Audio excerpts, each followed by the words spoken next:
The Golden State Warriors have been an amazing basketball team. Now, Joe Lacob, who owns the team, said, they're years ahead of everybody else. Pride comes before the fall. It just does. And they were great. And I thought, and I've said it on this radio show before, that the Warriors needed KD as much as KD needed the Warriors. Yes, they won 73 games. Everybody always talks about they won 73 games, but that was not a 73-win championship team. They did not win the title. And that team was set to lose Harrison Barnes or overpay Harrison Barnes. And so they lost Harrison Barnes and had to upgrade. And the league was catching up to the Warriors. Remember, what they were able to do wasn't just make jump shots to win an NBA championship. They were able to play small ball in winning time. Play with Draymond Green and Andre Iguodala as their two big men, if you will, and win championships. That's what they did, right? Andre Iguodala was their MVP because he was wide open for a reason, right? And then the next year, instead of leaving Andre Iguodala open, they left Harrison Barnes open, and he couldn't make the shots. Combine that with Draymond getting suspended, combine that with Bogut getting hurt, and what should have been another championship was not. But Bogut was never the same. Harrison Barnes was leaving. Iguodala was close to over the hill. So was Barbosa. They needed an addition, and they traded in the strength in numbers for Kevin Durant, who carried them over the threshold for the next 2 years. And they would have won another title in his last season had he not gotten hurt. I think everybody kind of, if he didn't get hurt, they're going to beat the Raptors. But here's why I think the Warriors are dead. Okay? You can be a great player. You cannot do it not only by yourself, but you have to do it in a setting that fits how you play and who you need to play around. Steve Nash, I know he never won a title, but Steve Nash is the greatest example of that. How many people remember the fact that Steve Nash, when drafted in the NBA, do you know who he was drafted by? The Phoenix Suns. And he could never get on the court because they had another point guard. His name's Jason Kidd. So they trade away Steve Nash to the Dallas Mavericks, and Nash's career only took off because he played for Don Nelson, who was like the first big-time coach to use small ball. Right? They used small ball, and he was great. They took you took a power forward out of the lane, you take a center out of the lane, essentially. The two coaches that Steve Nash had his success with, Don Nelson, small ball, Mike D'Antoni, not only small ball, but transition ball, just ball screen after ball screen after ball screen, and they used Sean Marion at the 4.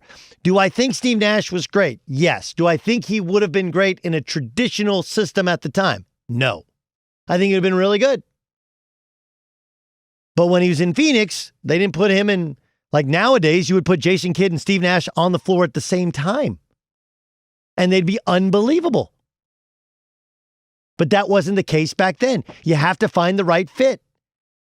Look, people talk about, LeBron James got to the Eastern Conference Finals with Boobie Gibson as one of his guards. It's true. It was a joke of a roster that he personally took down Detroit and got them to the NBA Finals. It should be pointed out that was an era where Allen Iverson did the same with the 76ers. The East was so bad that one guy could carry a team that just played defense, and one guy scored enough points to carry him. But for LeBron to be peak LeBron, look at the difference in LeBron 2 years ago and LeBron last year. Give him another superstar that he can bring out the best in, and you get the best in LeBron. When he was in Miami, it wasn't just that he played with Dwayne Wade. It was that they took LeBron from Cleveland. Cleveland was a 60-win team. You take their best player. He took Bosh from Toronto. They were a 50-win team. You took away their best player. So two of your competition go, pfft. And then you add arguably the best shooter in the sport at that time. You take him away from the Celtics, and they collapse. In the second year, obviously, did that. This doesn't diminish from LeBron's greatness. It only paints an accurate portrayal of, for LeBron to be great, he's got to have other guys that can make plays that he can create shots for. for Steph Curry to be great, and he is great, but would he be the historically great, game-changing player that he is now considered if he wouldn't? It's not just playing with Clay. It's not just playing with KD. It's that the setup of that team was incredible defensively at 4 other positions to hide that Steph was just going to go for steals. And offensively, it allowed him to play as much without the basketball as with the basketball. Think about it. Think about his best teammates. All right, Klay Thompson doesn't dribble. Shoots, passes, defends. But take Klay out of the mix. This isn't about Klay. Look around that roster now. Andrew Wiggins, he's a scorer. And he can play defense, but he is not a creative passer. He is not a ball handler. Keep looking. Draymond Green doesn't play last night, and it gets even more. James Wiseman isn't a passer. Right? When they were at their best, Andrew Bogut was as good a passer as any big guy in the game. Also a great illegal screener, right? But when you add great passer, Andre Iguodala, very good, like a point forward. Draymond Green, point forward. Kevin Durant, point forward. Leandro Barbosa, kind of a quasi-scoring but point guard. Sean Livingston, he was a point guard before he became this mid-range monster late in his NBA career. They surrounded Steph Curry defensively with guys who could cover his weakness, and offensively, same thing. Steph is not really a point guard. He's better without the basketball, moving around and then creating when he catches it than he is creating for other people. It doesn't mean he can't pass, doesn't mean he doesn't like to pass, but he's also a high turnover guy, and that's not really what he does or how they play. And now they've brought in a very talented roster. Look, if you look at their roster on paper, you're like, ooh, okay, Kelly Oubre, he could average 15, 20. And Andrew Wiggins, he could average 15, 20. And James Wiseman eventually could average 10, 15 points a game. And if Draymond will be wide open, he could average 10 points. And look at it, like, that's not the way it works. They shot the ball well because they passed the ball well, because they had all kinds of guys that could create shots for each other. And that is all gone. Now the only 2 passers they have is Draymond, who can't score, and Steph, who you don't want him making every play. Not just because they lost Klay, obviously that is the death knell, but because of the new construction of the team, which they had to do on the fly, I don't see the Warriors being contenders at all. And it's a really hard one to unwind. Really hard one to unwind. Did you guys see this? The NBA is investigating James Harden. There's a video of him getting Dior luggage from somebody calling him his best friend at a strip club in Houston. No mask on, no gloves, at a strip club. Okay, so again, to review, James Harden was a no-show the first couple days at Rockets training camp. They didn't know when he was going to be there, where he was going to be there. He's reportedly demanded a trade several times over to specific teams. Then when he finally did show up, he was in shape. Round is a shape. He was in shape. There's a report that there was some sort of kerfuffle, maybe even a fight over his effort and lack of fitness at training camp. And then there's video of James Harden, being James Harden, at a strip club, which is a direct violation of the NBA's COVID protocol. They are investigating. There's a strong likelihood he'll get suspended before tonight's game. There's a Seinfeld episode called The Millennium.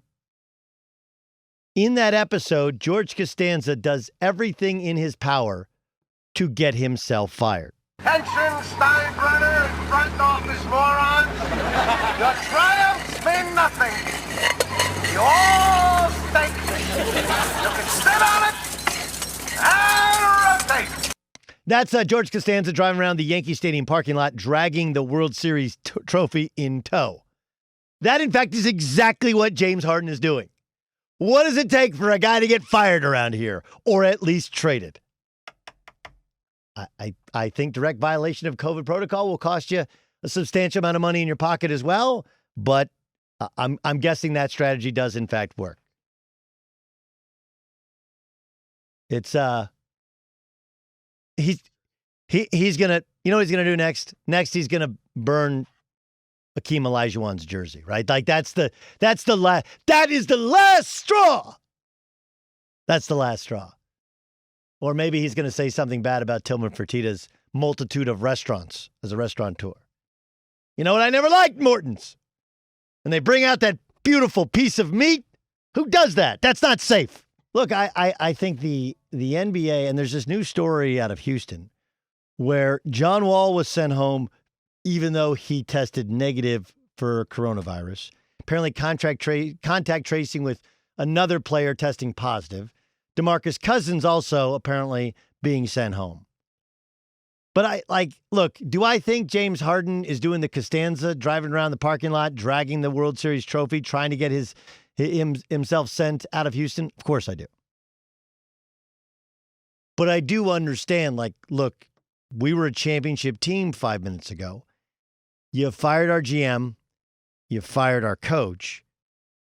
You brought in John Wall. Boogie Cousins is supposed to be the stabilizer? Forget about the stories about Boogie Cousins when he's in Sacramento or some of the stories about him when he was in Golden State. DeMarcus Cousins wasn't good at basketball when we last saw him play basketball. He's torn his Achilles tendon in his ACL, and he plays a position which is no longer truly needed to compete at the top of the NBA, when the best thing you can say about Boogie Cousins is, he shoots threes. Yeah, that's supposed to be just a cherry on top of the big guy. He's a shell of his former self, and he's traditionally played a style of the position that isn't really needed anymore. It isn't really needed anymore. So I'm just going to sit there and tell you that I understand, I understand why James Harden is acting like James Harden. And oh yeah, by the way, the idea that we're surprised, James Harden has his number retired in a strip club. And while that may work on Twitter and social media and social circles, the reality is, that's not really the makings of an NBA champion, and one of the reasons that the Thunder traded him to begin with. So, fascinating days in the NBA.